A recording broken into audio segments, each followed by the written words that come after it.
Kuha po tayo ng dahon ng talilong. Ito po. Ayan. Sasama po natin doon sa kadyos na may puso, mga kabutil. Ito po ay kamag-anak ng, sa hindi po nakakakilala, ito po ay kamag-anak ng alugbati. Ito po. Pag i-search nyo po sa Facebook ang talilong o kaya sa YouTube kung ano po ang benepisyo natin sa katawan. Maganda po ito. Napakaganda po sa katawan ito. Kung ano po yung benepisyo ng alugbati, halos parehas lang po siya. Yan. Saka ang bilis po kwan. Ang bilis po nitong padamihin, mga kabutil. Kala ko nga po ito dati halaman lang. Kasi namumulaklak po yan ganyan. Pero yung pula gulay po pala ito. Kamag-anak na ng talilong. Ayan po, ang tataba oh. Medyo standby muna tayo sa pichay. Ito naman po ang ating ilalawak sa kwan. Tayo po ay magagata ng yung kadyos. Ito po, mga kabutil kadyos. Tapos halahakan po natin ng puso dahil malapit na po ang araw ng mga puso. Kailangan po tayo ay maggulay ng puso. Mga kabutil. Yan o. Ayos na po yan o. Yan po ang mga mais. Bumango na po yung mga mais. Talaga mga bagong pala. Yan po, tataba o. Kasi po pag marami pong halo yung gulay natin, para bagang ang sarap ng kumain kapag halo-halo yung sahog, ingredients. Kahit na simpleng ulam lamang, lalo sa ating mga nasa probinsya, para bagang napaka sarap ng pumitas lang ng pumitas sa bakuran. Ihalo na ihalo. May sitaw. Ang haba. Gusto ko na po yan. Next na po yan. Ayan po. Kaya mga kabutil ko, nakakatuwa lang pag may mga tanim-tanim ka sa tabi.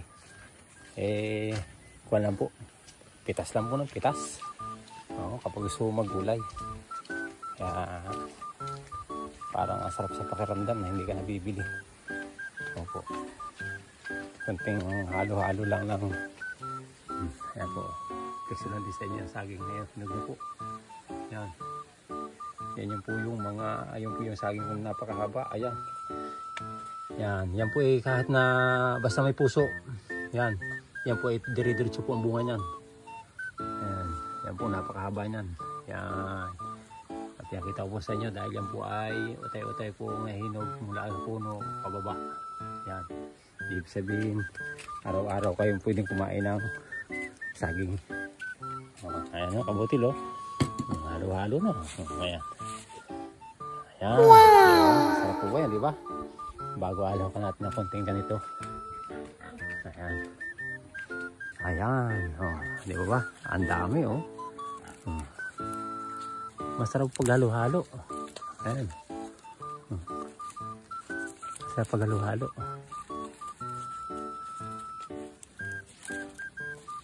Nagulang po eh, nagulang. Nahulog. Ito tayo nalagyan. Ayan. Parang tayo ng konti. Kahalo natin. Para masarap ang kwan. Masarap ang kain. Pag nakabili po ng isda, anong ginaawang po sa katawan. Ang dami na pong bunga eh. Oh. Sipag mamunga. Ayan, sipag mamunga. Mamimintas lang po kayo mga kabutil. Ayan. Sipag-sipag lang. Sabi na yun ba, sipag-sipag lang. At may maaani daw pag may tinanim. Ato, ang baba po. Hindi na mahirapan. Pitas na ng pitas.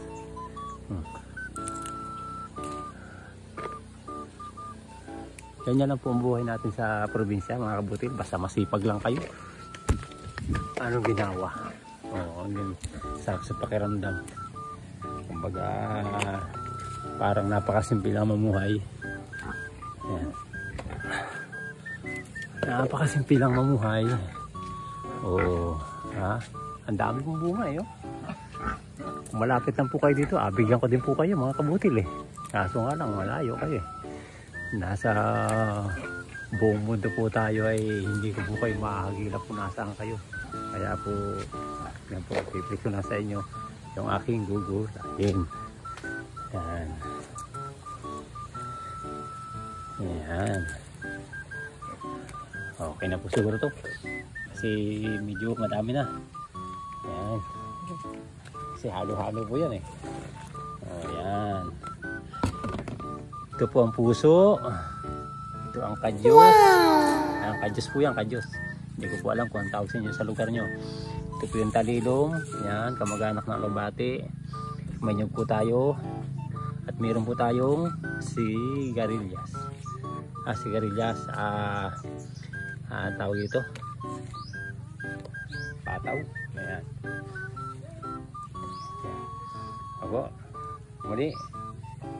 God bless mga kabutil. Samahan niyo ako sa pag-prepare ng pagkain. Thank you. God bless.